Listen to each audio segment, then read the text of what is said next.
আসসালামু আলাইকুম। আল্লাহর রহমতে আমি ভালো আছি। আপনাদেরকেও আল্লাহ ভালো রাখুক আলহামদুলিল্লাহ। আমি আজকে আমার বোনের বাসায় ইফতারি নিয়ে যাব। আমি আজকে আমার বোনের বাসায় ইফতারি খাবো। ওখানে আমাদের দাওয়াত ছিল, এখানে আমরা আজকে ইফতারি করার জন্য যাব। রোজা থেকে না ইফতারি এক জায়গায় করতে গেলে না অনেক খারাপ লাগে, তারপরে গিয়েছি। গ্রাম অঞ্চল আমার কাছে ভালো লাগে। বনে বনে দাওয়াত খেতে গেলাম।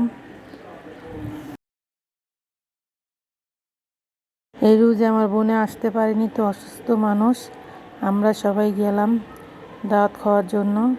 দাওয়াতও খেয়ে আসলাম, বোনটাকেও দেখে আসলাম। রোজা রমজানের ভিতরে ওদের বাসায় যে ইফতারি করলাম আমরা। আমি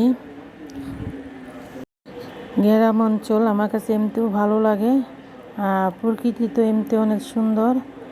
আমি এখন বোনের বাসার থেকে একটু কেনাকাটা করতে হবে, ওর জন্য ইফতারি ফল ফুল কিনবো। আমি আগে যেয়ে নিই।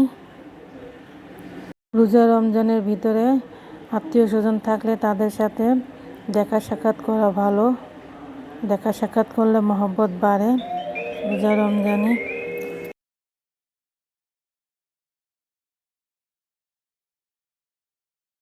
দুপুর টাইম তো রাস্তাঘাট একদম নীরব।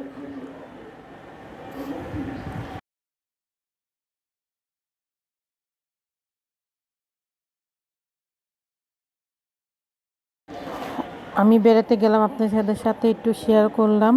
আমি এখন চলে আসব। নদী পার হয়ে যেতে হয়, নদী পার হয়ে যেতে হয়। আর নদীতে তো আমার কাছে এমনিতেও ভালো লাগে। নদীর পানিটা না কালো হয়ে গেছে। বর্ষা না হলে আর ছাপা হবে না, পানিটা একটু কালো কালো। আগে তো অনেক দুর্গন্ধ হতো, এখন তো একটু ভালো ভালো দেখা যায়।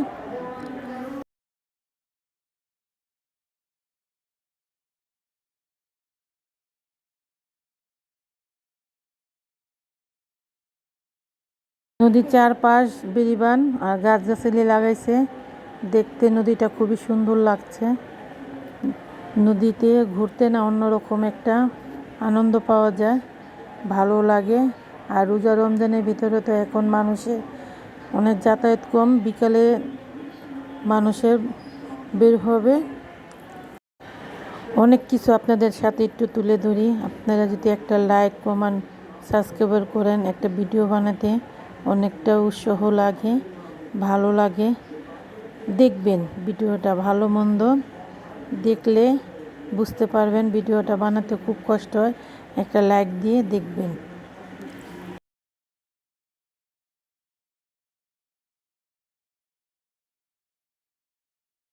ওরা বাসায় ছিল না, আমি চলে আসছি। এখন বাসায় ইফতারি করব। আমি ইফতারির জন্য আমি বানাইছি,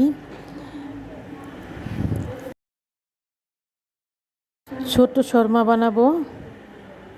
আমি আমার ওই রান্না একটা চ্যানেল আছে, ওই ভিডিওতে আমি দিব। শর্মা বানাবো আমি ইফতারির জন্য। আমি ইফতারি এটা আমাদের আজকে ইফতারি খাবার। এই শর্মাটা বানানোর জন্য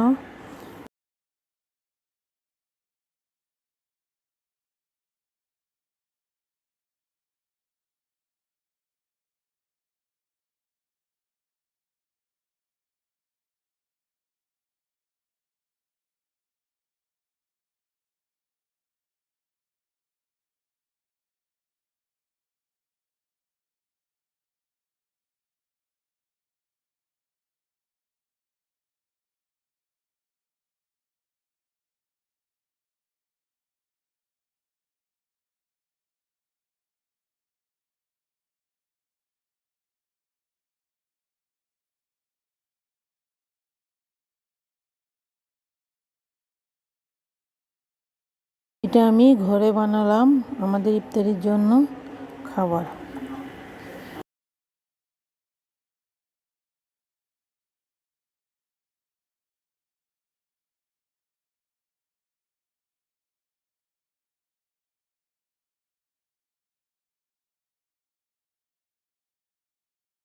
আসসালামু আলাইকুম, আল্লাহ হাফেজ।